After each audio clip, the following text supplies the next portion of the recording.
mismo de la clase pasada, solamente que vamos a tener un estómago diferenciado, que es la parte de los rumiantes. Y entonces vamos a hablar otra vez de casi lo mismo, pero hay una diferencia. Y después nosotros tenemos que tratar de entender esa diferencia. ¿Por qué? Porque en el tiempo nosotros vamos a satisfacer las necesidades pues, fisiológicas de ese animal. En este caso vamos a hablar sobre los rumiantes, ¿verdad? Y voy a compartir pantalla. Entonces ahí quedamos en la pantalla compartida. Pueden llegar a anclar esa pantalla si tienen algún problema, entonces se ve mejor con una pantalla compartida, anclada, que es el puntito este que parece un alfilercito, ¿verdad?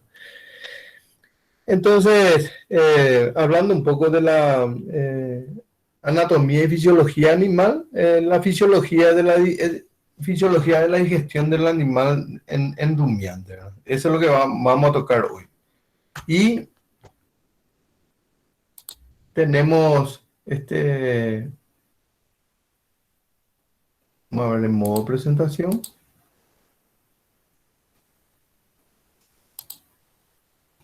No permite. Bueno, entonces,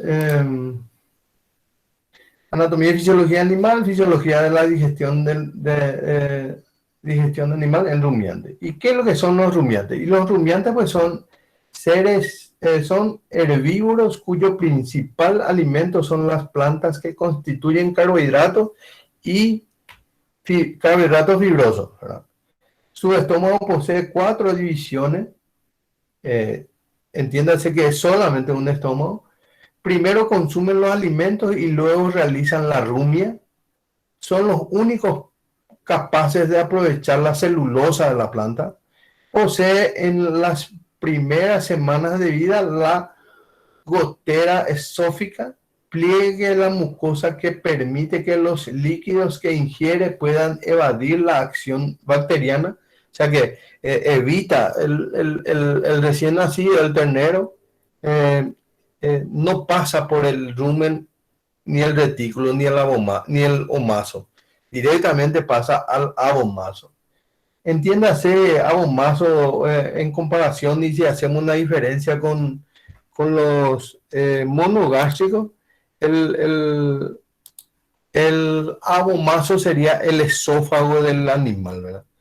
Pero mal dicho, ¿verdad? O sea que el estómago del animal en sí está dividido en 4 partes, ¿verdad? Al ir agregando alimentos fibrosos se estimula el desarrollo de su estómago. O sea que al recién nacido y comienza a tomar solamente la leche de la madre y después cuando comienza él a aprovechar el pasto que está a su alrededor, ahí él comienza a trabajar los cuatro compartimientos del estómago. Ahí recién él empieza. Los animales, por ser heterótrofos, necesitan tomar del exterior sustancias orgánicas, las cuales deben ser oxidadas en las células para la obtención de la energía necesaria para un proceso vital, ¿verdad? Oxidada quiere decir que tiene que ser transformada, ¿verdad? Hay un intercambio ahí de los alimentos. Hay animales que no necesitan un aparato especial para digerir y absorber sustancias orgánicas. Esto ocurre con los parásitos, que viven en el intestino, la sangre o los tejidos de otros animales.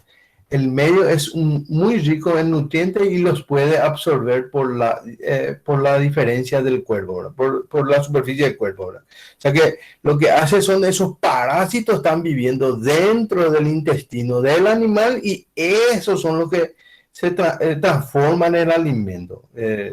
Entiéndase que en realidad el animal rumiante da de comer primero a los microorganismos y los microorganismos facilitan el alimento que va a absorber el animal, el rumiante en este caso. Pero en la inmensa mayoría de los casos es necesario un aparato digestivo que permita ingerir el alimento y reduzca el tamaño y peso molecular de las sustancias nutritivas, de modo que pueden pasar directamente a la célula. Entiéndase que esa absorción es a través de células y son partículas.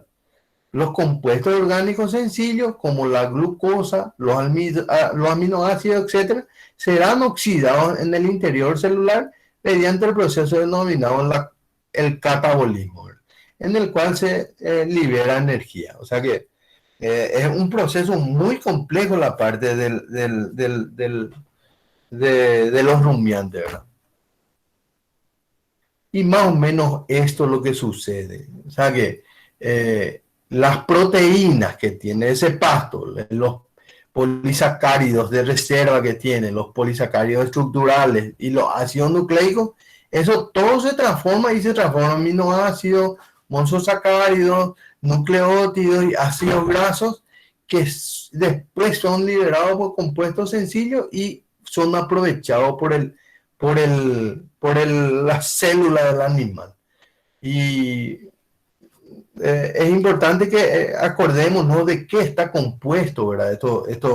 Estos elementos, que era la proteína está compuesta de CHOM, que es carbono, hidrógeno, oxígeno y nitrógeno.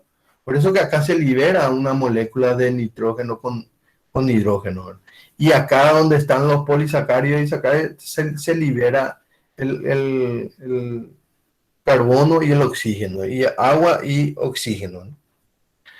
Fosfolípidos, triglicéridos, que son también parte de los ácidos grasos.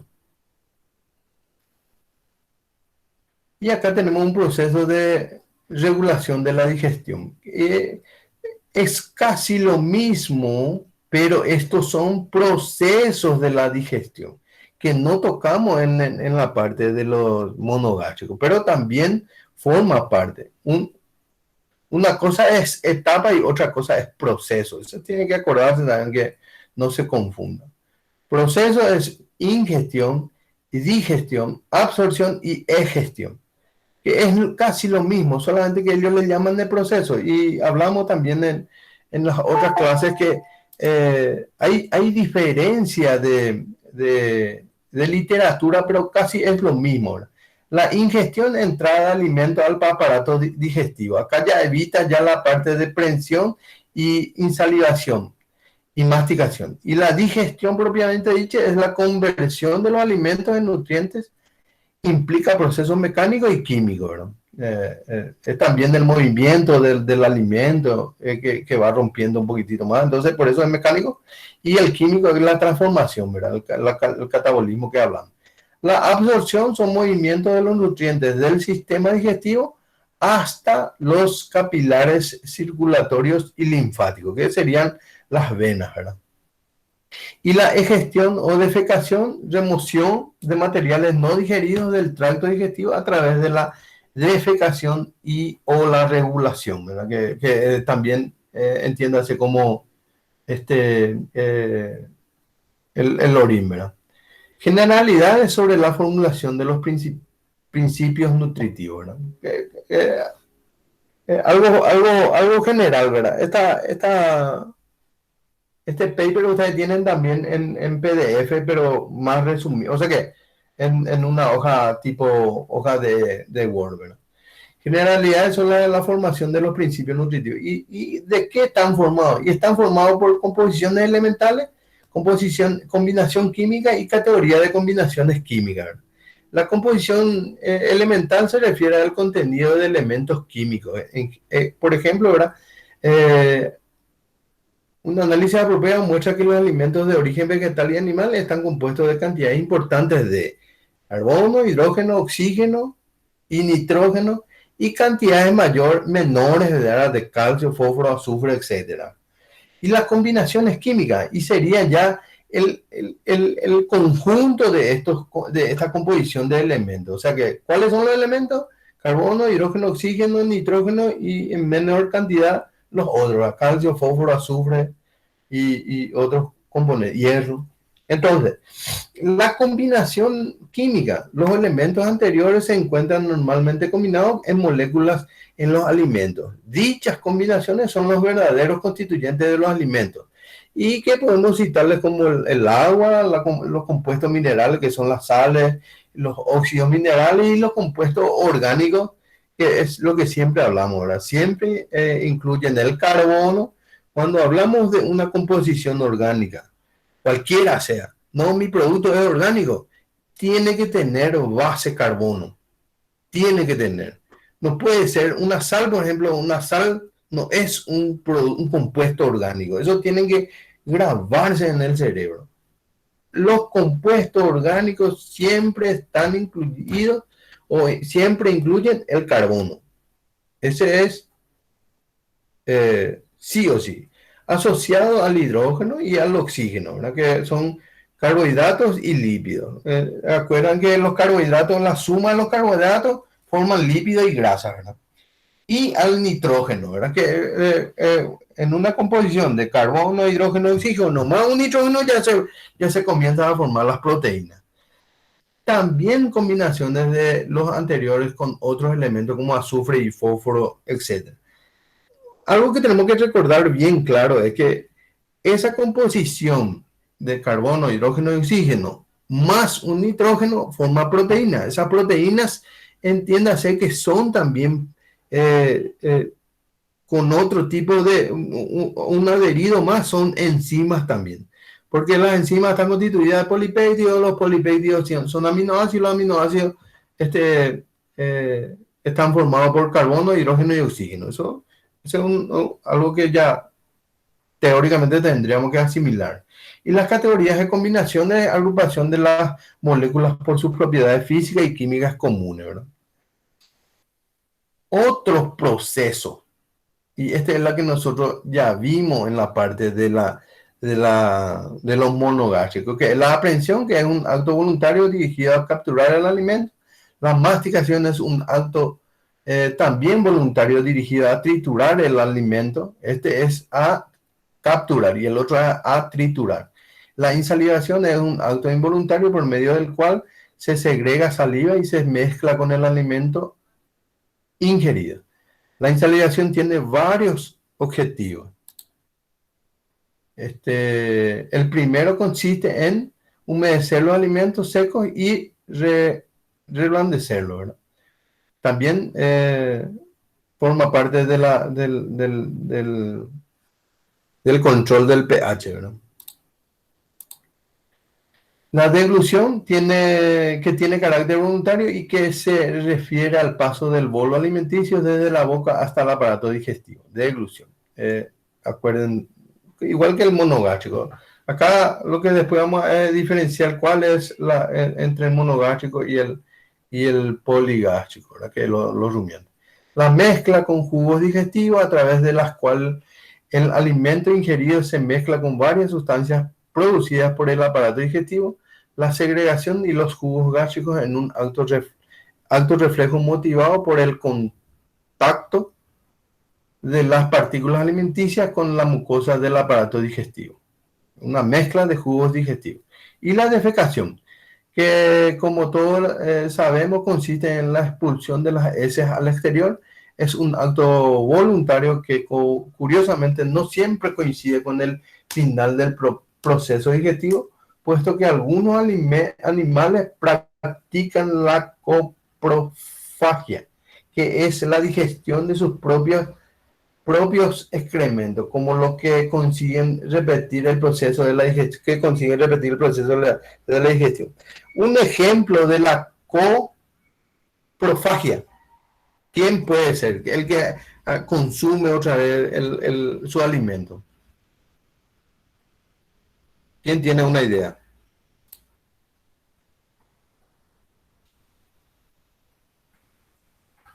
El conejo, coprofagia. Absorbe, él defeca y después come su alimento. Porque vuelve a hacer la digestión. Entonces, fenómenos mecánicos. Los fenómenos mecánicos, la masticación realizada por los dientes es imprescindible, sobre todo en la digestión de verduras y legumbres y las frutas crudas, todas sin excepción, puesto que estos alimentos están rodeados de membranas de celulosa no digerible que es preciso destruir. El maíz mismo, ¿verdad? Deglución, mecanismo complejo que consta de una etapa voluntaria que inicia en el acto deglutorio, que es el paso, una etapa faríngea involuntaria que constituye el paso del alimento al esófago y una etapa esófica, que es el paso del directo, ¿verdad?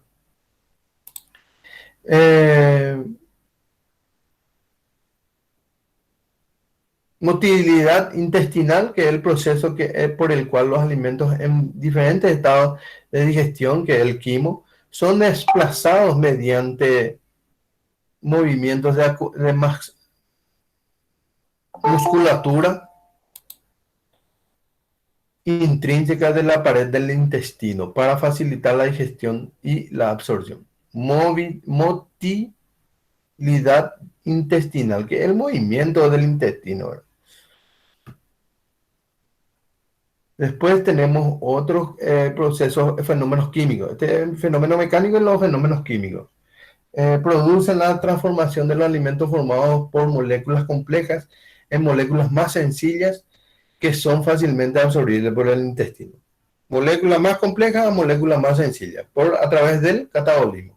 Así los hidratos de carbono se convierten en monosacáridos como la glucosa. Las grasas se rompen en ácidos grasos y glicerina y las proteínas se transforman en aminoácidos.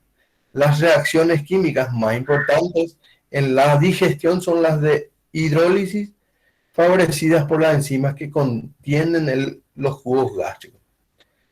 Los jugos gástricos contienen enzimas y son las que ayudan a las reacciones químicas. Es interesante desde el punto de vista del que cómo lo que convierte un pasto tiende a ser un compuesto más formado de un pasto a carne. Entonces lo que hace pues, es desdobla eso, transforma en monosacárido, glucosa, glicerina, aminoácidos y después para transformar otra vez en carne. Eso es lo que hay que entender, que de algo complejo pasa a algo simple y ese algo simple pasa otra vez a algo complejo. Y ese se llama el metabolismo. Ese es el metabolismo. Entonces, catabolismo, anabolismo y la combinación de los dos es el metabolismo. Por eso que muchas veces de repente ahí parte la base está del que tu metabolismo no trabaja bien, por eso que al comer vos comés y engordás. O sea que va por ese lado del proceso metabólico del cuerpo. En este caso, nosotros para los rumiantes conviene que ese metabolismo sea eficiente para que pueda transformar ese pasto en carne, ese pasto en grasa.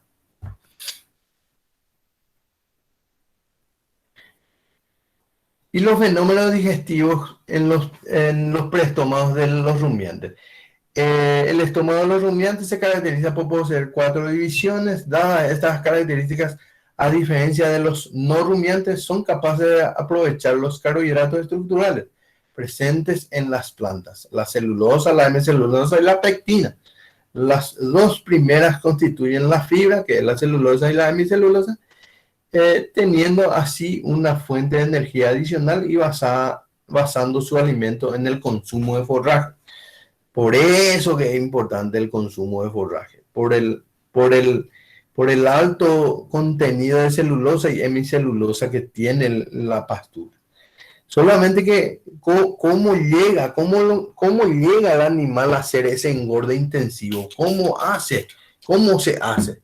Y el engorde intensivo, bueno, es otra cosa que pasarle de este rumiante, pasarle a un monogástrico. ¿Por qué? Porque le entienden encerrado, no dejan que camine y se le da mucho carbohidrato. ¿Cuál es el carbohidrato que más se le da?